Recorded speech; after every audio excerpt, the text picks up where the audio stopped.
Une erreur subtile et nocive est la croyance que Satan n'est pas un être personnel, que l'Écriture emploie ce nom uniquement pour représenter les mauvaises pensées et les mauvais désirs des hommes.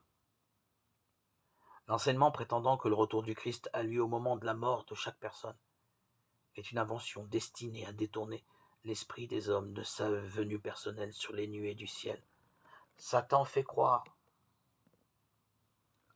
que Jésus est dans les pièces les plus retirées, Matthieu 24, 23, 26. Et de nombreuses âmes ont été perdues pour avoir accepté cette tromperie. Des hommes de science prétendent qu'il ne peut y avoir de véritable exaucement à la prière, que ce serait une violation des lois naturelles, un miracle, et que les miracles n'existent pas. L'univers, disent-ils, est gouverné par des lois fixes et Dieu lui-même ne fait rien qui soit contraire à ces lois. Il représente ainsi Dieu comme lié par ses propres lois, comme si leur application pouvait exclure sa liberté. Le Christ et ses apôtres n'ont-ils pas opéré des miracles?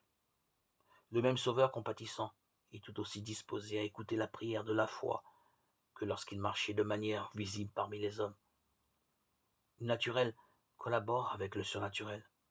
Il entre dans le plan de Dieu de nous accorder, en réponse à la prière de la foi, ce qu'il ne nous accorderait pas si nous ne le demandions pas.